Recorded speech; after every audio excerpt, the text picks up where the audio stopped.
খবর 24 সাথে আপনাকে স্বাগত। নতুন নতুন খবর জানার জন্য আমাদের চ্যানেলে চোখ রাখুন। নমস্কার, খবর 24 আপনাদের স্বাগত। হ্যাঁ, এক সময় বিজু জনতা দলের হাত ধরেই উড়িষ্যায় নিজেদের প্রসার ঘটিয়েছিল বিজেপি। তবে অটল জমানার অবসানের পর এনডিএ ছেড়ে বেরিয়ে এসেছিলেন নবীন পট্টনায়ক। এরপর বিগত কয়েক বছরে উড়িষ্যার প্রধান বিরোধী দল হয়ে উঠেছিল বিজেপি। 2019 সালে উড়িষ্যায় একই সঙ্গে হয়েছিল লোকসভা এবং বিধানসভা নির্বাচন। সেই সময় লোকসভা নির্বাচনে নবীনের দলকে কড়া টক্কর দিয়েছিল কিন্তু পদ্মশিবির। তবে বিধানসভায় বিজেপির থেকে বহু পেছনে ছিল বিজেপি। তবে রাজ্যের প্রধান বিরোধী দলের তকমা পেয়ে গিয়েছিল গেরুয়া শিবিরই। এরই মাঝে বিজেডি ভাঙিয়ে নিজেদের দল আরও শক্তিশালী করেছিল বিজেপি। তবে গত বছর থেকে নবীন পট্টনায়কের সুরে পরিবর্তনের তাল শোনা যাচ্ছিল। মোদী বন্দনায় পঞ্চমুখ হয়েছিলেন উড়িষ্যার মুখ্যমন্ত্রী।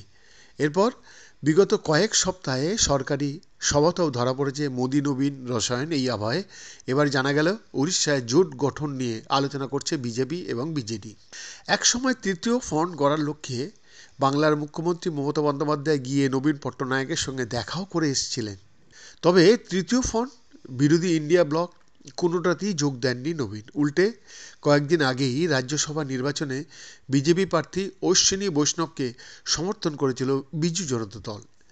এমনিতে বিজু জনতা দলকে বিজেপি ঘনিষ্ঠ হিসেবে চিহ্নিত করা হয় দিল্লিতে। তবে উড়িষ্যার রাজ্য রাজনীতিতে এই দুই দল একে অপরের কিন্তু প্রতিপক্ষ।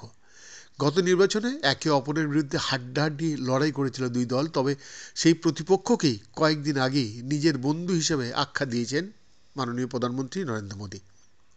আর প্রধানমন্ত্রীর প্রশংসায় পঞ্চমুখ হতে শোনা গিয়েছিল উড়িষ্যার মুখ্যমন্ত্রীকেও। তখন থেকেই একটা জল্পনা তৈরি হয়েছিল, আর রিপোর্ট দাবি করা হচ্ছে সেই জল্পনা বাস্তবায়িত করতে দুই দল আলোচনা টেবিলে বসেছে। রিপোর্ট অনুযায়ী বুধবার বিজেপি এবং বিজেডি নেতারা দফায় দফায় বৈঠক করেছেন। আসন্ন লোকসভা ভোটের জন্য আসন বণ্টনের জন্যই এই বৈঠকগুলি হয় বলে জানা গিয়েছে।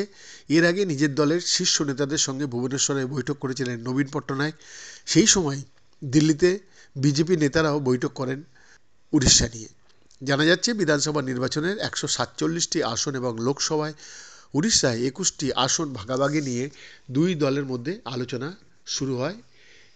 এবং অপরদিকে জানা যাচ্ছে উড়িষ্যার 21টি আসনের মধ্যে 15টিতেও বিজেপি লড়াই করতে চাইছে। গতবার বিজেপি 8টি আসন জিতেছিল এই রাজ্যে, আর বিজেডি জিতেছিল 12টি আসন। এদিকে 147টি বিধানসভা আসনের মধ্যে গতবার বিজেডি জিতেছিল 112টি আসন। উল্লেখ্য, গতবার একই সঙ্গে হয়েছিল উড়িষ্যার বিধানসভা এবং লোকসভা নির্বাচন। এবারেও সেটাই হবে সেই রাজ্যে। অবশ্য জানা যাচ্ছে আলোচনা শুরু হলেও এখনও কিছুই চূড়ান্ত হয়নি। দুই দলই জোট নিয়ে নিজেদের মতামত আদান প্রদান করছে বলে জানা গিয়েছে। প্রসঙ্গত, নবীনের বাবা বিজু পট্টনায়ক এককালে ছিলেন গান্ধীদের খুবই ঘনিষ্ঠ। জওহরলাল নেহরু থেকে ইন্দিরা গান্ধীর সময়কালে ছিলেন কংগ্রেসে। পরে ইন্দিরার সঙ্গে মতবিরোধের জেরে কংগ্রেস ছেড়েছিলেন। দীর্ঘদিন জনতা দলে ছিলেন। তার মৃত্যুর পর নবীন পট্টনায়ক গঠন করেছিলেন বিজু জনতা দল বা বিজেডি। 1997 সালে দল গঠনের পর থেকেই বিজেপির সঙ্গে ছিল তার ঘনিষ্ঠতা। অটল বিহারী বাজপেয়ীর সরকারে কেন্দ্রীয় মন্ত্রীও হয়েছিলেন নবীন পট্টনায়ক। পরে 2000 সালে বিজেপির সঙ্গে জোট বেঁধেই উড়িষ্যা মুখ্যমন্ত্রী হন। তবে 2009 সালে বিজেপির সঙ্গ ছেড়েছিলেন নবীন। এরপর থেকে একলা চলেই উড়িষ্যার ক্ষমতার হ্রাস নিজের হাতেই রেখেছিলেন। এমন বিরোধী রাজনৈতিক পরিসরে তার গুরুত্ব ক্রমেই বাড়ছিল। ইন্ডিয়া ব্লক গঠনের আগে যখন তৃতীয় ফ্রন্টের ভাবনা সামনে এসেছিল, তখন বাংলার মুখ্যমন্ত্রী মমতা বন্দ্যোপাধ্যায় গিয়ে দেখা করেছিলেন নবীন পট্টনায়কের সঙ্গে। তবে তারপরেই নবীনের সুর পাল্টে যায়। মোদী স্তুতি শোনা যায় তার গলায়। আর এবার দুই দলই জোট গড়ার দিকে এগোচ্ছে। 2019 সালে লোকসভা এবং বিধানসভা ভোটে একে অপরের বিরুদ্ধে লড়লেও গত 5 বছরে কেন্দ্রীয় সরকারের অনেক বিলের পক্ষেই বিজেডি সাংসদরা ভোট দিয়েছেন সংসদে। এই আবহে সরাসরি এনডিএতে না থাকলেও দিল্লির রাজনীতিতে এমনিতেই বিজেপির বন্ধু হিসাবে পরিচিত বিজেডি। তবে সেই রাজ্যে গিয়ে নবীনের সঙ্গে মোদীর ব্রোম্যান্স নজর কেড়েছে অনেকেরই। সেই রসায়নের হাত ধরেই পুরনো সম্পর্কে ফিরতে পারেন নবীন পট্টনায়ক। বৈদ্যনাথ দাসের রিপোর্ট, খবর 24 ইন্টু 7।